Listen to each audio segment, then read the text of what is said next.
Hi, it's Gadget UK here again, back for part 4, is it now? I think, or was it part 5? I've lost count of this short series here on a bunch of MVS boards. In the previous video, I think I left it with a sound problem on one of these MV1A boards. There had been a lot of work done to that board already, but yeah, it was not sounding correct, and some of the diagnostic stuff was failing, I think, on the SM1 latch. So I think I bypassed it actually towards the end of the video. Do you know, the absolute temptation with this is to give up with it, but I've done so much on this now, I can't be far off working out what's wrong with this. I swapped out the PAL here, the SNK 1A. The reason being is I tested the output enable and direction pins on here. Now, the direction pins, if I remember rightly, the one on this side here connects to ground, the one on this side connects to VCC. So it would appear that they're used independently on the same 8-bit data.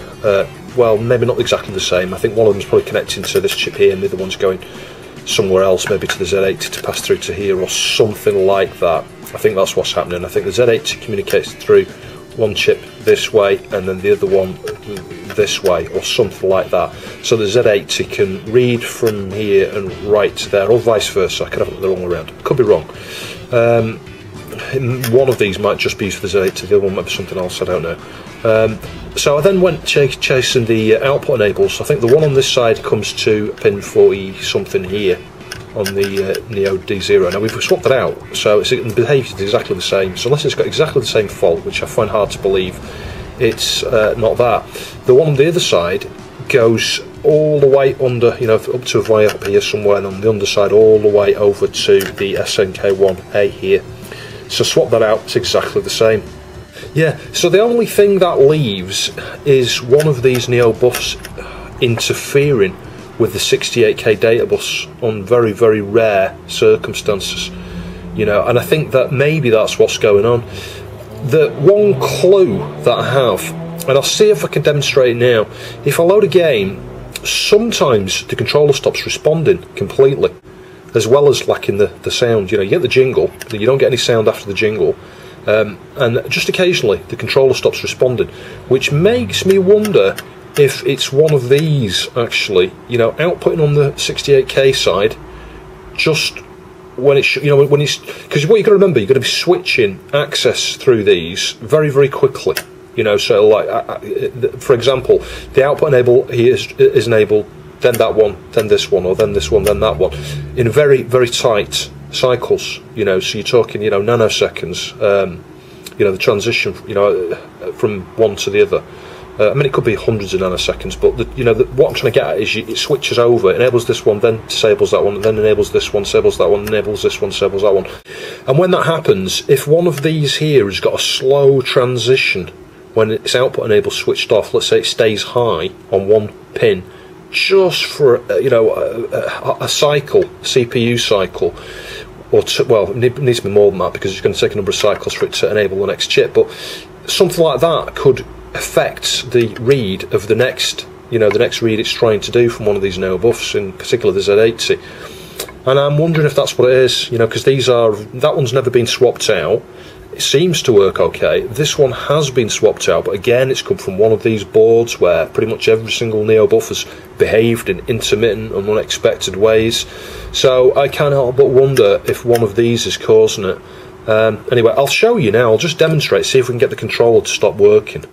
So I've switched it on. We've got the jingle. Press A. Hang on, press start. Or select, as it selects. No sound. We've lost the sound. So I'll hit start. Let's just start this and just see what's happening with the controls. Sometimes it's here. Sometimes just going in here, you can find the controls just suddenly stop responding. But in this case, it seems to be all right. It's blooming mysterious, this fault.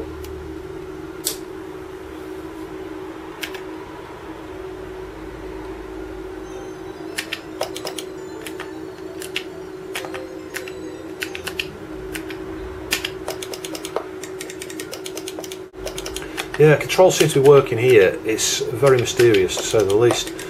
I found that with windjammers you actually get more sound. Let me just show you that. So we've got windjammers in here.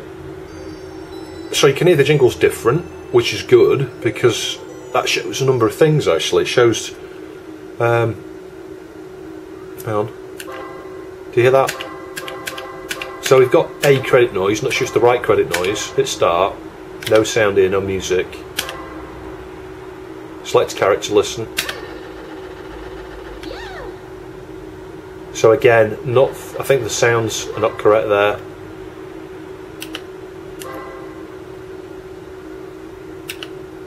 No music, very little sound.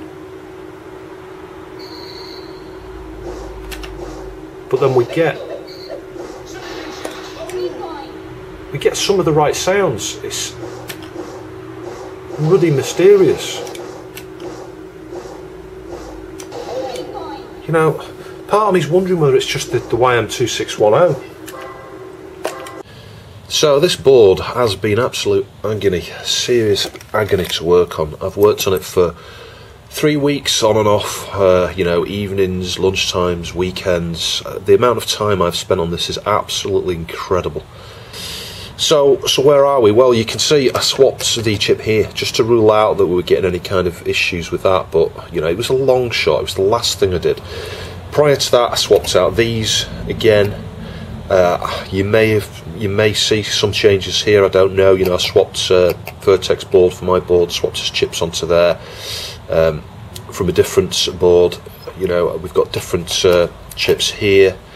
I checked the RAM again. I removed the SM1. We did the bypass. You know, it passes the diagnostics without the SM1, and I'll come back to that in a sec because that's a clue. And I think that's where I'm going to focus on for the moment because I've tried everything else. I swapped out the 259 up there, the latch. I've tried a couple of different YM2610s just to make sure. I've checked traces, I've checked connectivity, I've measured on the meter between, you know, the connections here and the data bus on the Z80 and the 273 and the 68K. I can't find anything there. I even went as far as looking at the output enables for these Neo-Bufs to see where they come from. I swapped out the Z80 again. That is another brand new Z80, exactly the same. What else did I do? I traced all around.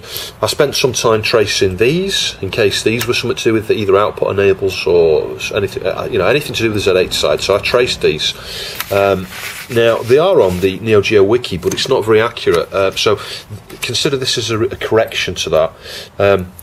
I think U2 and U1. Well, first of all, U1 is listed as U3 on the wiki there, so that's a typo. But it does mention they all go to the cart. So these pin numbers here, U2, pin 3, U2, pin 6, etc. It says cart, and that's it. So I've traced them to see where they actually go. So like in that first one there, goes to the top slot here, you know, the top edge, and it's the upper edge of the slot. As you look at it like that. Pin 25, same again, upper 26, upper 27, upper 28, and those are ports O, EU, ports, you know, output enable lower, ports right enable upper, port right enable lower, and U1, so those are U2, U1, which is, you know, this chip here, yeah, U1, which is this chip here. Yeah, ROM output enable upper, ROM output enable lower, ROM output enable ports ADRS. I think some of those are on the one of those is on the lower part of the top slot, but I think they're all on the top slot. Actually, they all relate to the top slot, to the prog side of things. So you can rule out those. I already swapped out that, so you can rule out that. We've ruled out the PAL here, so it's not that. There was nothing else other than the D0, and I've swapped that. It's exactly the same with the other D0. But my focus then, you know, coming back to what I was just pointing out a minute ago, I thought let's just try this with a known working SM1 off another board, because that's the only thing I haven't done. You know, I bypassed it, and it passes the Z80 test, but then we don't get sound in games, which is really, really, really odd, because the M1 diagnostics, I'm using an M1, you know, ROM on the test card there, and that works. So I couldn't understand how the diagnostic side would work, but then, you know, a game wouldn't. It's just crazy. You know, it passes the diagnostics 100% every single time. You know, the other thing's connectivity. You know, I started thinking maybe there's a trace from the Yamaha or something missing. But the fact we get no sound, we don't even get the jingle, is a little mysterious. So anyway, I came back to this and I started tracing the connections here and probing them with a logic probe and stuff, and I could see activity. I think it's one of the pins down here is the chip select for the ROM here. Anyway, so I couldn't see a problem there, logic-wise. All the, everything looks correct. But I thought, let's just try a working ROM on there. As soon as you put a working ROM on, it fails the diagnostics. You get the wrong values, read back. The actual versus the expected. There's a problem there. So I started thinking, I wonder if this has been enabled when it shouldn't be by the D0. And the D0 obviously is dictating whether you're using the ROM on the car or the ROM on here. Well, not necessarily. I think that this is enabling this ROM on certain address ranges. It's doing some address decoding from Z80. And I know that because I've looked at the pin out of this, and there's I think 5 or 6 address bits that are used, I think, to specify when that chip selects. So before the camera cut off, what I was trying to explain is the chip select comes from the Neo I0 for this ROM, and I was getting an SM1 error when the ROM was there. Now that was the clue that I was trying to latch onto, if you like, that the theory that maybe something was going wrong with the enabling of this, either timing wise or so that this was enabled at the same time as the Z80 is trying to access the RAM or something else, one of the things here. Even though it was past the diagnostics, I thought it was it was worth focusing on that, because everything else, I've just done everything. There is nothing on this board other than the MGA, which feeds a signal to one of the PALs here, which in turn controls one of the, I think, the output enables here. I couldn't see what else would be causing this problem, because we've ruled out data bus problems by swapping out all these. I think 2 of these were okay. That was alright, that was alright, this one wasn't. So anyway, so what I did is, as you can see, I've lifted the pin there from the D0. So the way this works is you have a signal from the D0, which should be pulsing, which comes into one of the pins on the Neo I0 here, I0. And it's an OR gate, there's 2 inputs. So one of the inputs is from the D0, the other input comes from the system pin on the latch here, the 259 is it? And then the output goes to the chip select on here. So I theorised that maybe something was going wrong there. Even though it was still pulsing, I could still see activity. I thought, I wonder if it's either the logic's wrong or it's not very strong in one direction or the other. I could have scoped it, but I thought, well, okay, let's just try and bypass it. So I did. I used 74HC32, and I just wired it up to the board. But obviously, if you look at the length of the wires there, they are crazy long. They're absolutely crazy long. You want them as short as possible if you're going to try something like that. But when I did that, we got past the SM1 error. It was given a Z80 error at that point. So I mean, it didn't really prove that that was the cause, but I got different behaviour when I was bypassing the OR gate on here and using that bodge circuit that, like I say, I haven't been able to capture on film. So what I then did is just swap out the I0, and that straight away resolved the SM1 issue, actually, so that the ROM was okay. I didn't need to do the bypass. I've reverted all that, cleaned it all up, and we're in the situation now where it does exactly the same thing. The only difference is we don't have an SM1 error, so that's one problem. Another problem fixed. This board has had a ridiculous amount of issues with it. We still have this issue where it does all tests passed. You hold down D, no problems with the SM1 now. Again, all tests passed. You stick your cart in, and you pretty much got no sound. If you're lucky, you might just have a couple of sounds. Like I found that I forgot the name of it now, wave thing, whatever it's called. I can't remember the name of the thing. I'll stick it up there. On there, I'll perhaps just demonstrate in a sec. You get this little jingle that starts when you sort of start the game. It doesn't sound right at all. It sounds really weird. And then you get another jingle as game over, I think, and that's about it. But it's like it's missing loads of sounds. There's no samples. There's no intro. The splash jingle thing doesn't happen. When the Neo Geo logo comes up. Previously, that was happening. Now that was playing on my mind as well. And I thought, well, actually, I think I took these 2 chips when I swapped the board over from Vertex. There, I took the 2 chips off his and I stuck them on here. And I'm just wondering if I've reversed them. So the one that was here is now there, and vice versa in terms of his board. Yeah, does that make sense? So the one that's on the A channel, not the A channel, but the 0 to 8, is, or 0 to 7, is in the place where the 9 to 15 should be, which would explain the change in behaviour. Previously we were getting a jingle and nothing else. Now it's the inverse. Now we're getting no jingle and just a few little bits and pieces. So I think I'm going to use hot air to remove these, and I'll borrow the two from one of the other spare boards I've got of his, and we'll just see if that makes a difference, because if it's not that, I'm going to give up with this. I honestly don't, I haven't got a clue. I haven't got a clue, because we've ruled out everything. Everything has been ruled out. There's no connectivity issues. The only thing that would remain as a possibility is the 1 or 2 connections on the MGA here, which influence the output enable, I think, or the direction, I can't remember which it is, of this Z80, the Z80 related Neo-Buf here. If there was some timing issue there because of an internal fault on the MGA-T, yeah, that's going to be it. It can't be anything else, and I really don't want to swap that, but yeah, I mean, I may do. If we don't solve it with this, then I guess, and I'll double, treble check everything in terms of connectivity, and if I can't find anything there, maybe we swap out the MGA. I mean, the only other possibility is both of the Neo D0s I've been using to test this have got exactly the same fault, but then again, we know it's not to do with the SD-ROM pin, the pin here, pin 11, that goes to the OR, because that's now working, so it's not that, but it could be one of the other pins there that relate to the reset and the clear of the one of these. I think these 273s here. Anyway, I'll swap those around next. So I'll swap one of the chips, so don't hold high hopes here. We've not got sound there, same as usual.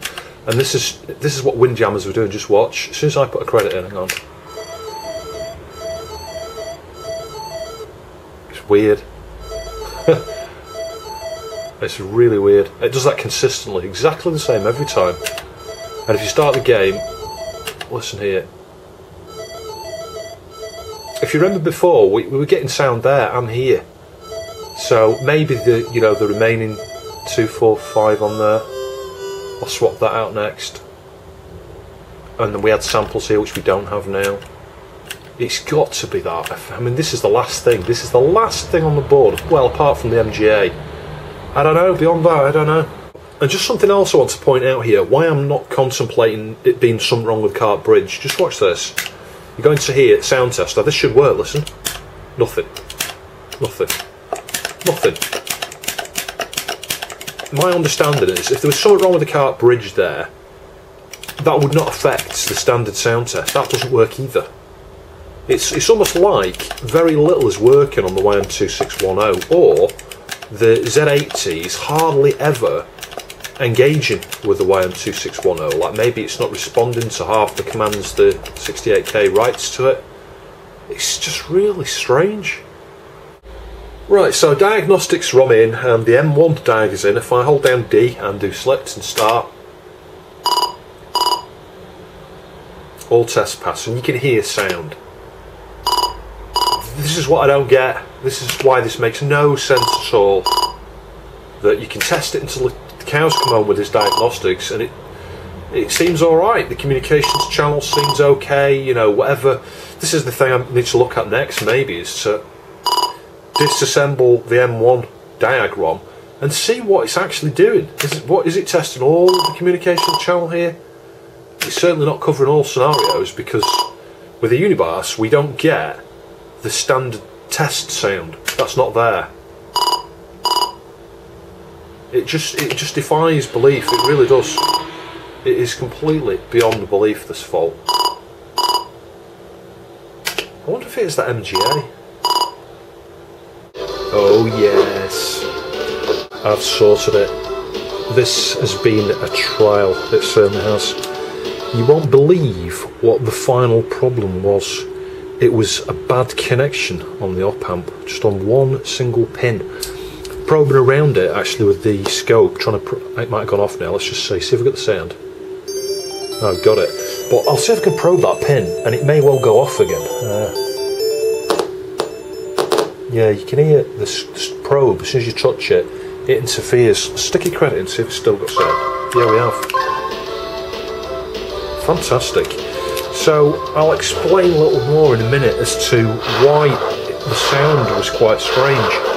Let me just turn that down a bit, because get it go off then. Just the smallest touch around that area of the board, and as you can hear, the sound comes and goes. Can you hear that? Oh, you can hear just the PSG then. Yeah, the board I think has suffered a knock in that area. Can you hear that? Just the PSG, that's what you're hearing. Because the YM2610 outputs a few different things. It's got a PSG, you know, a pseudo sound generator, is that? I don't know. That's the sound you're hearing there. You've also got FM and PCM. And the FM and PCM go via the 3016. Now, I swapped out the 3016 earlier on because, and then, you know, I was onto it basically. I thought maybe this is what it is. But I got sidetracked by intermittent Neo-Buf problems. You know, we had communications issues. We had a problem with the latch, which was a D0. We had then problems with the SM1, where the SM1 stopped working, removed it, bypassed it. I think at that point I probably swapped out the 3016 because that's what I thought was the cause.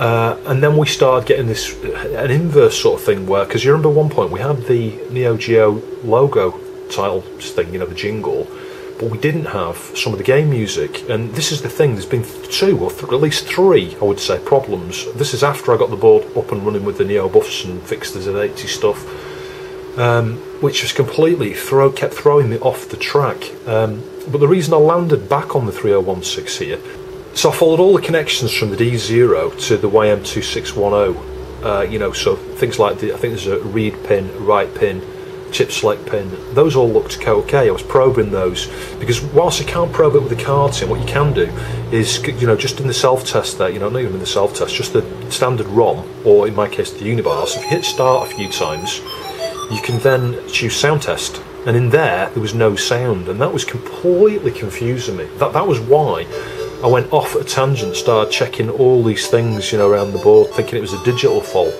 because in the diagnostics BIOS you had sound. What I didn't realise, and what doesn't seem to be publicised, is that diagnostics ROM, when it tests the sound there, it uses the PSG, and it uses the PSG for a specific reason, because it's analogue and there is no reliance on the DAC. So that is why we had sound in the diagnostics. At that point, that should have been a really strong clue, and hopefully it will help other people out. If you pass, you know, you get all tests passed and you hear the sound there, but you don't get sound, normal sound in games there on in, you know, it's going to be DAC related, as it is here. I'll show you. Just probe that pin and the sound will come back. We'll find it. There we go. Fantastic. So I'm having to film this right at the very end here because I lost a piece of footage. I did this exact thing on the 1A there. This is the DAC. So we're looking at a 6 slot here actually, but this is the DAC. It's exactly the same. I've got it in the sound test mode, and I've got it set to, I think, right at the moment. You know, you've got left, right or centre. And this is what I was looking for here when I was checking the DAC. Can you see it goes, watch, beep, watch the high, beep. Hopefully you can see that, it's like pulsing, and it pulses in the same sequence there that you would expect with the sound test. And I can show you, if I go to the off position to stop the sound, just watch, right, sound's off. Can you see it stop flashing? Go to right, beep, beep, beep. Basically that's what would be happening. So as soon as I saw that, that was why I then went to the op amp. Now on this one, it's one of these dip type, you know, and then they started obviously probing the pins around there, and that was when we got the sound back. But I thought I'd just recreate that just to show you that you can actually, you know, ascertain whether you're getting the PCM channel coming across. Well, it's not really necessarily PCM; it's a digital. Yeah, it is. It's a digital channel that comes across the left and right channels that come into this DAC here. Yeah, and you can see the same thing by probing around the pins of the Yamaha here. Can you see that pulsing? So if you look at the pin out of this, there are two channels there, left and right, which go to the DAC. So you can ascertain from that there on the test tone. You know, if you see that high pulsing, you can still see the lows there as well, because obviously it's digital data going across the DAC there. But nevertheless, you can actually see, you know, a visual cue there to indicate whether you got that sound or not. So yeah, I thought that would be useful to show you. So we'll just clean off all this flux from when this chip was you know, swapped out. It's been swapped out a number of times, this, actually, as I've tried to work out what's going on with this board, because there have been a number of faults with it. And I'll show you in a minute the technique you can use. Can you see the top of the pins there? They're all dull and grey and oxidised, and it's horrible. But I'll show you a technique you can use to bring them up looking super clean, like that one there. Can you see how nice and tidy that is? That looks like new. So we'll toothbrush it next. IPA on a toothbrush.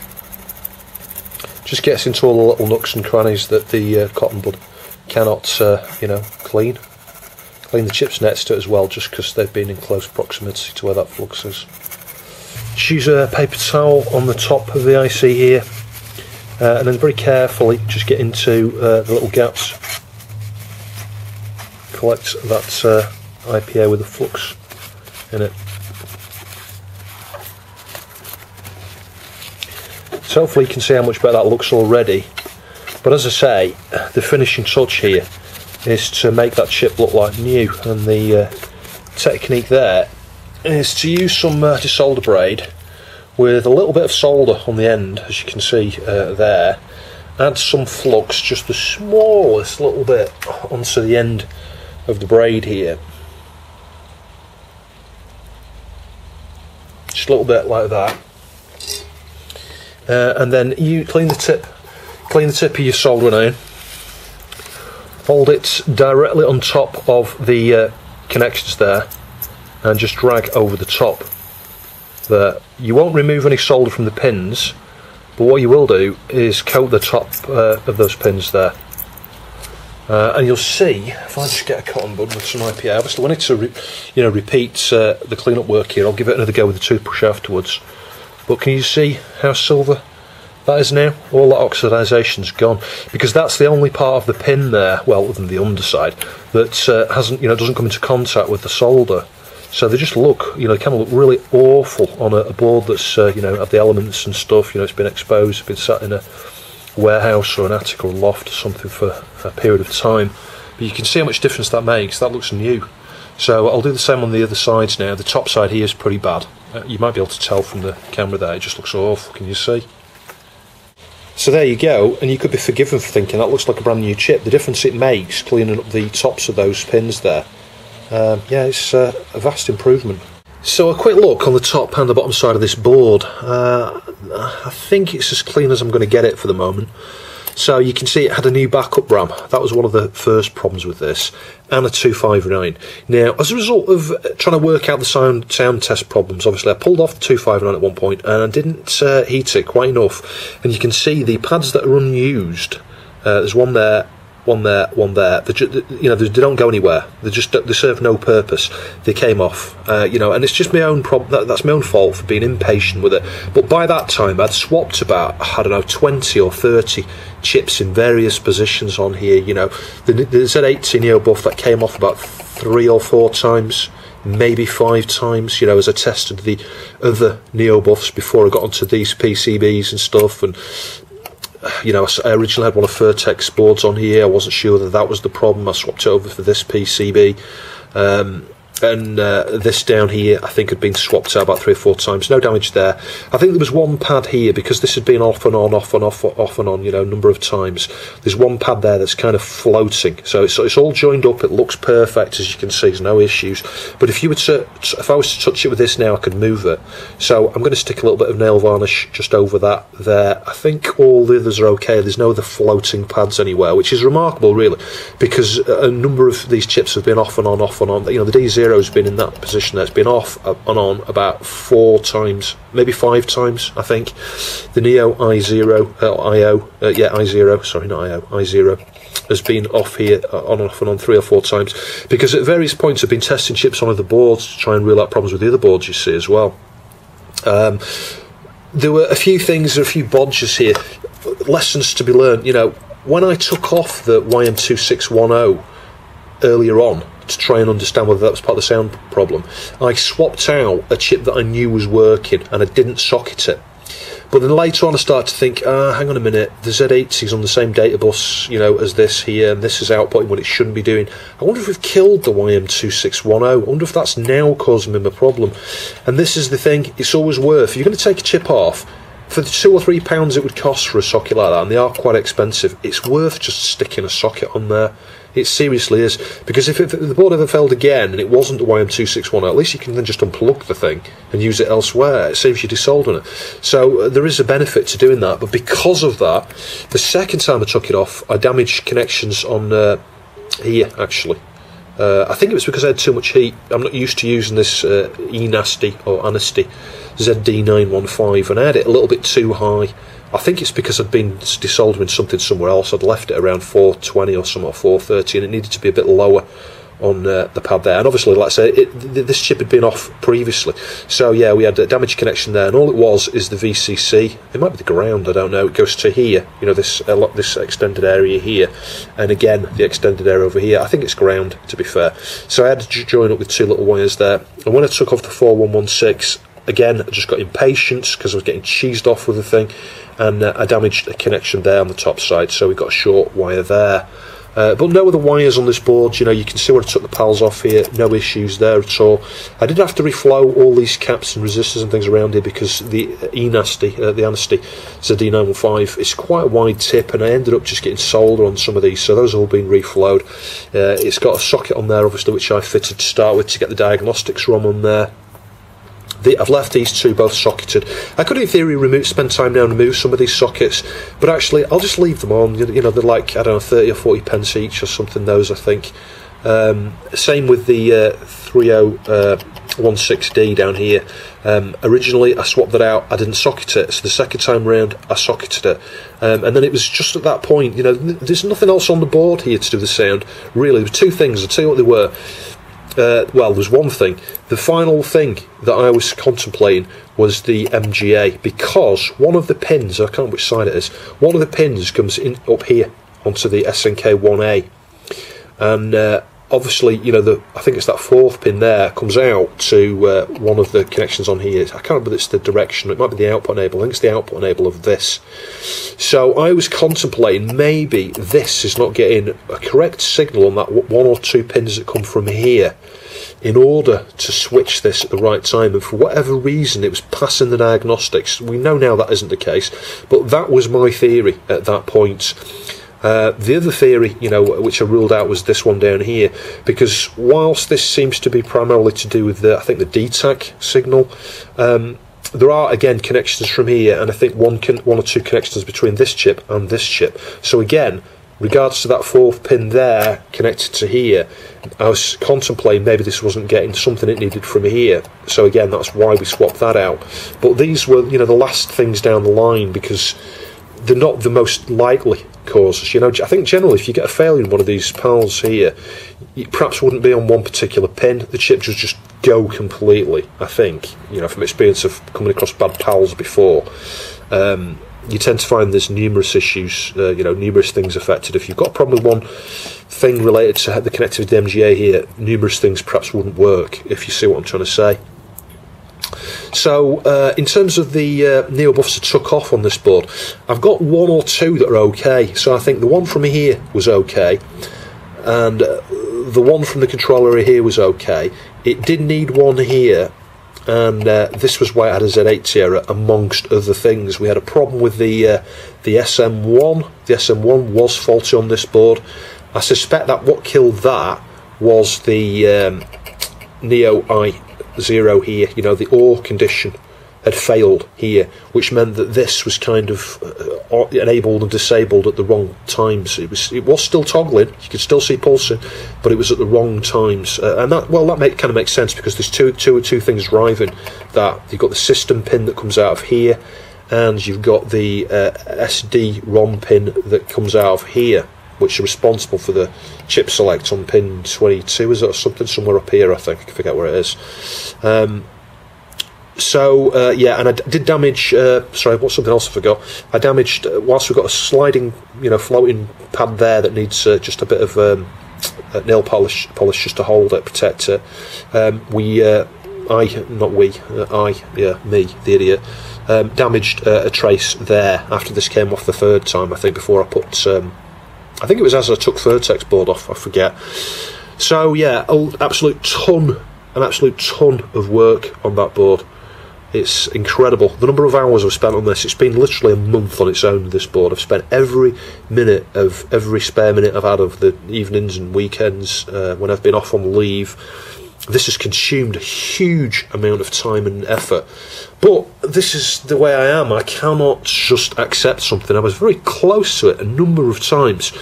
I think had I not, you know, found the issue down here when I started experimenting around the audio output section, when I started surmising, you know, I was kind of theorising that what we were hearing was one channel.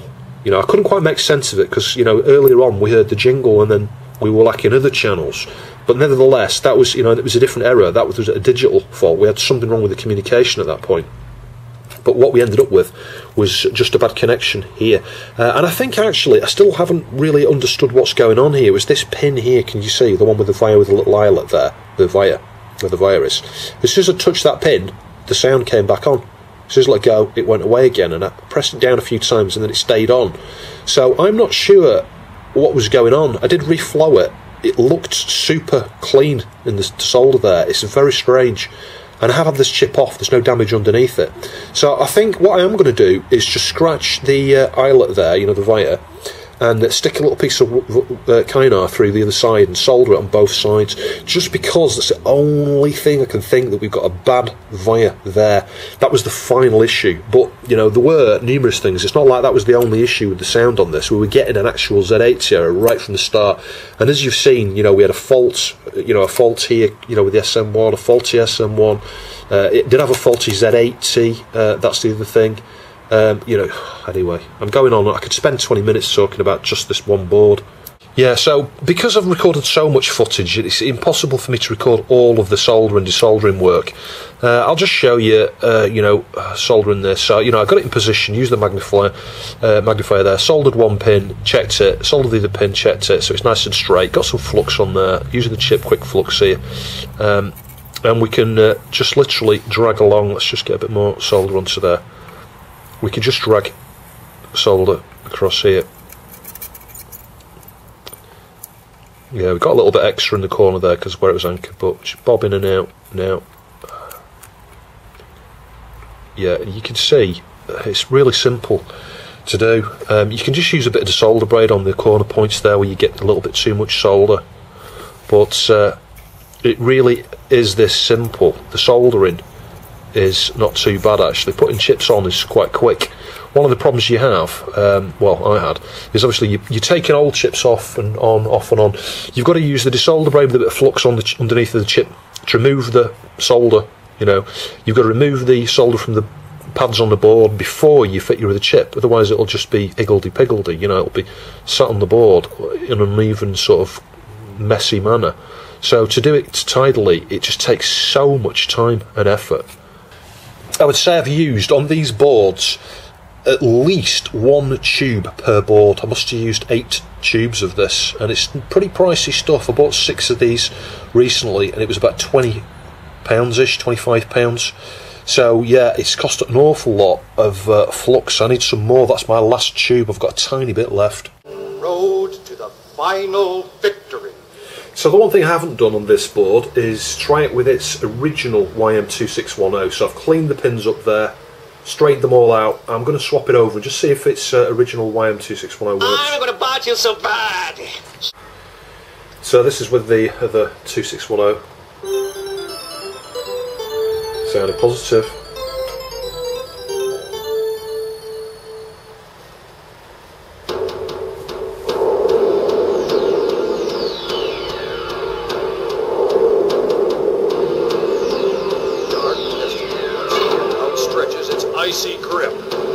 Yeah, so it looks like none of the 2610s have died on these boards, which is good. Lone wolves are back.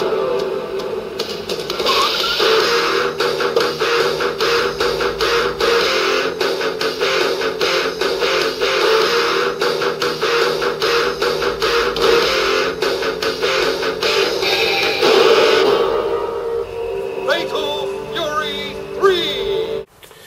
So I found a bad ROM actually, as I'm reintroducing the mask ROMs onto the last 2 of these boards here.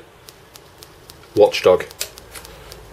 So I'll take that out. I'll put the Unibars back in just to make sure we don't have a fault that's just appeared on this board, but I don't think so. I think it's yeah, it's a bad mask run.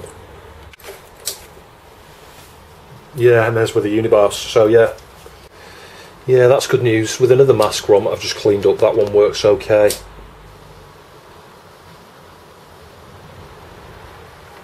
So we'll just test a game in that one now, the board from hell.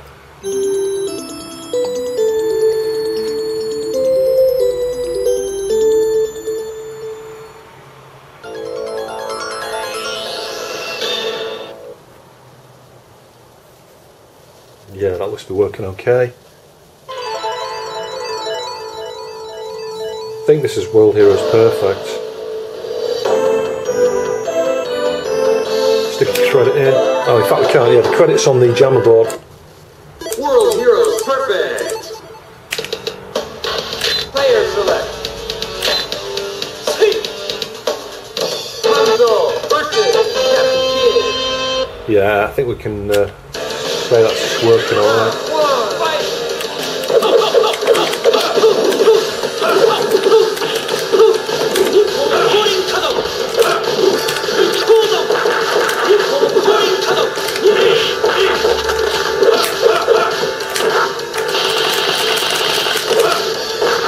So this is the one that was given a calendar error actually. Now it was given a calendar error again a minute ago, and I've cleaned up around the calendar chip on both sides, and now it's given a Z80 error. Oh, don't tell me we've got another Z80 problem. Yeah, it's passing all tests, but we're getting the SM1 error. The problem with this board, it's the SM1. So yeah, this is the one I've borrowed. I took it off this board to put it on the one from L you saw a few minutes ago. There was absolute agony to work on. So yeah, we've got an SM1 that was faulty on there as well. Yeah, so testing that now with the bypass mod and the Unibars. If you want to see how I did the bypass mod, I covered that in a previous video actually. Just search for bypass mod, you'll find it. Sounds okay. World Heroes per player select. Turn that down a touch. And obviously it passes the diagnostics there as well, but this board will need the Unibars if someone's going to use it. So what I'm not prepared to do is spend hundreds of hours, well not that many, you know, dozens of hours or hours at least, cleaning these things up, but you know, I'm giving them a wipe. You can see, you know, this was really dirty. 100 degrees here on the sticker, you know, boiling point. That's all you need to do, just warm it up just for a minute. Then use paper towel or something with the IPA, and you can see the glue, you know, is heated up and it starts to come off a lot easier. Most of that's off there now.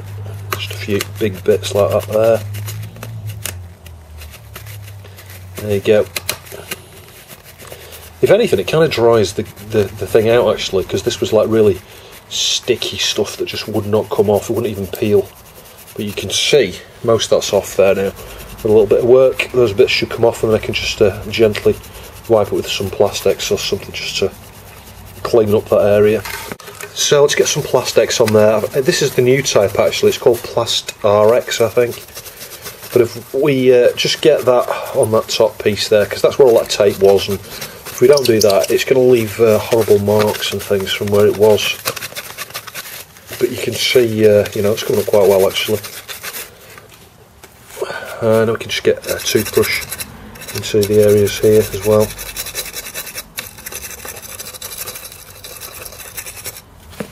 Just give that another gentle wipe.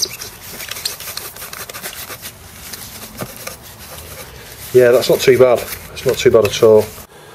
So testing these boards before I send them back to Mike. I'm going to send back the first 7 that I fixed here. This is the 161-in-1. This is one of the tests I've been doing. I've been testing various carts on each of these, but the 161-in-1, when I come to this board, as you see, you get the Neo Geo logo and then just a black screen. Now I found if you leave it long enough, for a minute or two, the menu can actually come up. You can't select a game, you select a game, it does nothing. So I thought, well, this doesn't make any sense. I've cleaned the slot up, cleaned the cart up, that cart works, you put it in another MVS and it works fine. I thought let's try the 120-in-1. It does exactly the same, well, not exactly the same thing. It comes up with a menu, but you can't select a game. Now this is the one that had the a little bit corrosion around the 4990, you know, the real-time clock chip there. Now I've checked that, I've put the diagnostics back in, that's working okay, all tests passed. If I put a standard cart in, you know, like King of Monsters or, I don't know, Fatal Fury 3 or something, it works fine. Metal Slug 5 works fine. So I thought, well, let's try one of the ones that's got protection, you know, it uses, you know, an ASIC on there, which makes more use of some of the additional connections. So I'll just connect that up, I'll show you what's going on with that.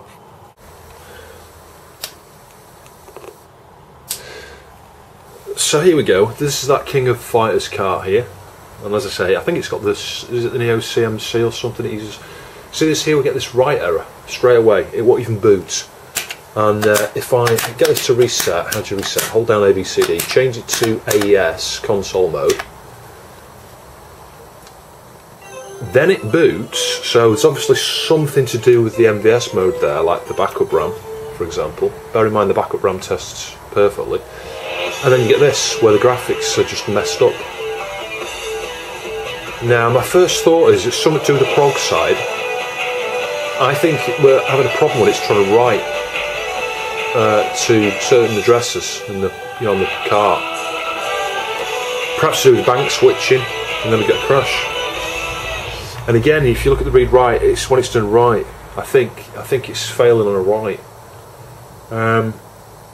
So I'll have a look at the board. I'm thinking, if you remember, it might be in this video, it might be in the previous video, I took the, there were some pinouts there for those three ICs, the 74 LS32s, they might be HC32s, I think they're LS32s, three little all-gate ICs there, and I think two of them feed the cart, some of the prog lines to the cart actually, and I think the, what's it called?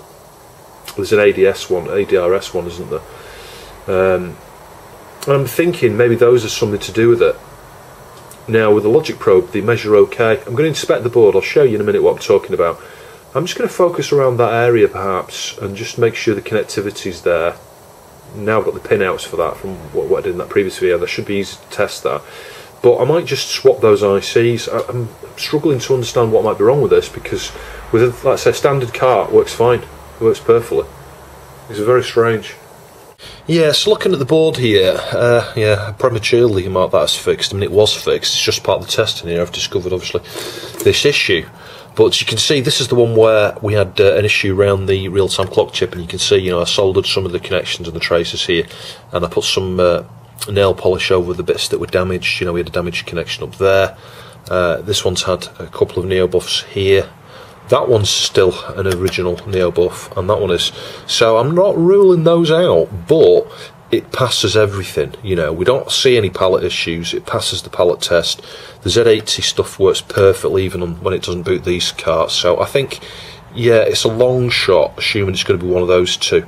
This has been bypassed, so this would be an obvious one if we had a problem reading and writing from the cart. But bear in mind, these carts work okay in the others, so I don't think there's like a design fault on there. I'll need to inspect just to make sure we've got super clean connections, but if we had one connection missing there, it wouldn't boot. It wouldn't boot at all. You know, you imagine you've got 16 bits. The likelihood, maybe there's some rare exception where there's one opcode. I seriously doubt it. I was going to say there's going to be that much read through this, you know, volume of data. If you had one bit missing, it would not work with most carts, I would think, not just a select few that make use of a specific, you know, write function. I think that's what's going on here. I think the reason that King of Fighters doesn't work is it's trying to write something to a specific address to swap a bank over or something like that, and that's failing to happen. I think that's what's going on. I really would need to test more carts, because some of my standard carts would probably have an issue if that was a problem. I could inspect around here for bad connections and things, but these were the three ICs I was talking about here. I think these two, is it U1 and U2, it might be U2 and U3, I forget. They feed some of the select lines, you know, I think like the upper and lower output enables and write enables, I think. Could be the write enable related. So I'm thinking of swapping these from the donor board, just to rule them out. I'll do them one at a time. There's a chip up here that I never finished tracing where it went to. That's another LS32. So that one as well is questionable.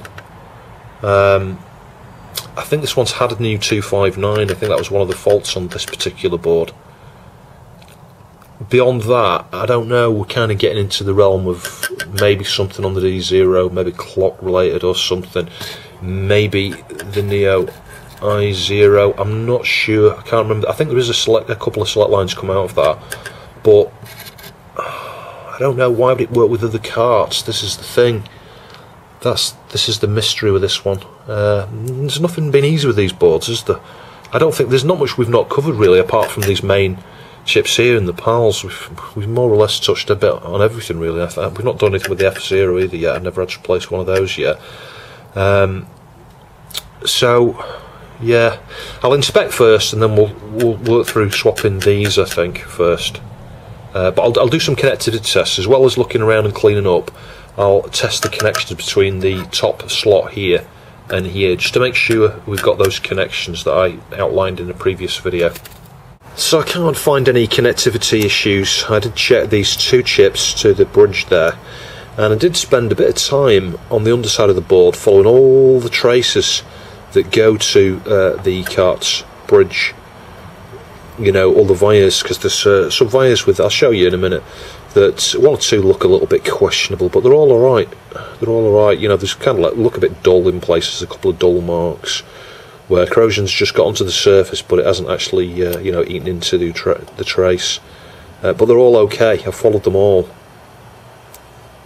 I mean, the ones I can't follow are the ones on the top side. They're on the top side of the board because they're obviously obscured by the socket there. But the fact that these two, you know, all the connections on these two chips here, U2 and U1, all join up okay to the cart's slot, makes me think it's not a connectivity thing. It's something else. Now this chip we're removing now, U2, is responsible for the port output enable upper and lower signals, and the port write enable upper and lower signals. And I'm thinking it could be that. It could be the write enable. I don't even know what it's used for, if I'm completely honest. I'm guessing it's something to do with bank switching. God, that's come off pretty quick actually. Yeah, I wasn't expecting it to come off that easy. So that's that removed. I'll get some desolder braid and clean up the pads, and I'll get the donor chip from the spares board onto this, and we'll see if that makes any difference at all. Wow, you're not going to believe it. I hit it first time. I swapped out that one related to the port controls. You know, the write enable in particular, I think. And that's fixed that King of Fighters. Fantastic. Well, there you go. You learned something, I learned something on each of these videos.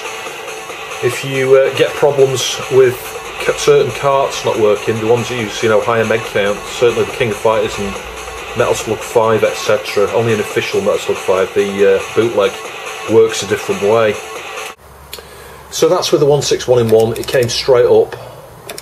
I'm really pleased actually, because I had a terrible feeling I was going to be swapping out things like MGAs, you know, that large quad flat pack. Sweet.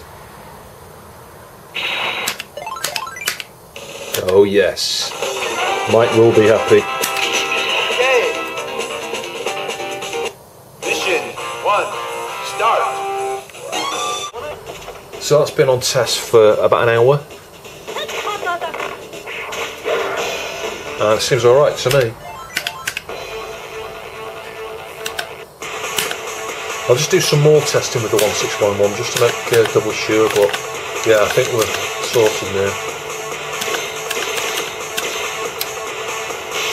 I'm really pleased I did that, you know, connectivity tests earlier on. I'm one of these people who believe in fate, and yeah, I think that's such a good example that I worked out those, you know, I followed those pinouts that were on the wiki there, corrected the one of them because obviously the IC number was wrong, but I went that stage further and out of my own interest I thought, where did it go? And it was because I was trying to find connections to the Z80 side of things. You know, I wanted to rule them out when I was looking at the Z80 fault, but here we are. the last video in the series here, just as I'm packaging them up, testing them before shipping them, and lo and behold, you know, it's really helped me out because it provided a clue, which is why I swapped that chip out. That's why I focused on it. I thought it kind of sounds like that's perhaps what the problem is, and lo and behold, it was. Yeah, and the 161 and 1 seems to be working as well. Just hold start, go back to the menu. That's interesting, that's not working. Let's just hold start again.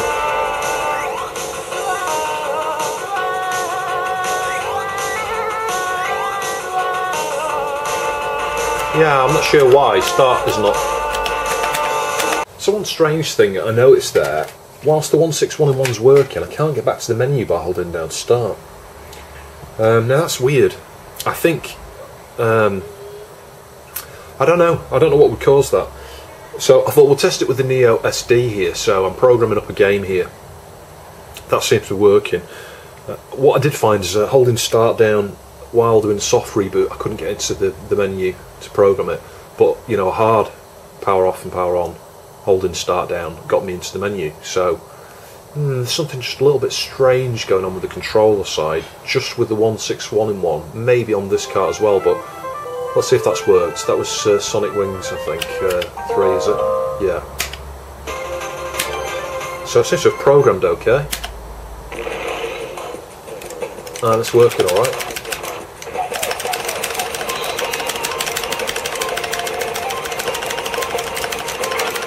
Anyway, that seems alright. Let's just try and soft boot it and see if I can get into the menu. Hold start.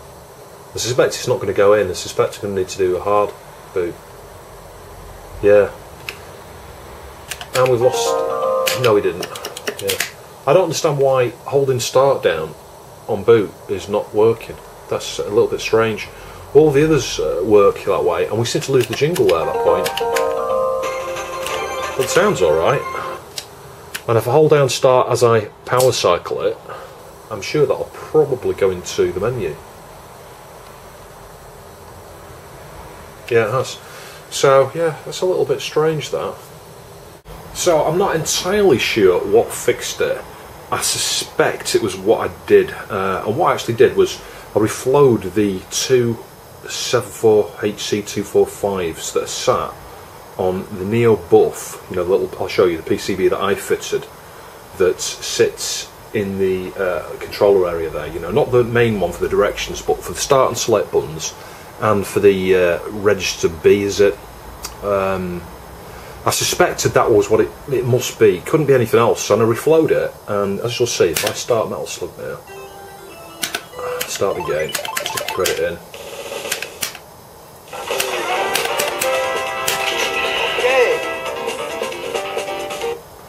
And if we hold down start here now, fingers crossed, it's going back. So I think that's what it was. What I'm suspecting is it was the bi-directional nature there. There's something, maybe the direction pin was on either the upper or lower was not joined correctly. So maybe for the most part it would pass diagnostics, but maybe not pass all data in both directions. That's what I think was happening. We could have even had a problem with one bit there, I don't know, but it just seems strange. It's no coincidence, I guess, that after, you know, I tried a number of things and then I reflowed that, and then it seems to work. Let's go to Metal Slug 4, let's just do the same thing. In theory, you should be able to do it there. You don't need to wait to go into the game, I don't think. Yeah, that's working alright now. So yeah, that's all it was. The other thought that crosses my mind is that reflow might not have solved it. It may have been clearing the backup RAM because it's been powered off obviously for 10 minutes while I inspected and looked around that whole area there. Because I'll tell you why, there was one of these boards I was testing and I tried to boot the game, I forget which one it was, and it wouldn't credit up at all. The credit button was not crediting up at all at the bottom there. And I thought, God, this is strange, have we got a fault on this board that I've not spotted to crediting it? Tested it with diagnostics, everything seemed okay. I cleared the backup RAM and it was alright then. I never had a problem again on that board. And I've seen that before on my MVS, so yeah, it might have just needed the B RAM clearing. So let's add another L on test there, let's hold start down. Yeah, that's working.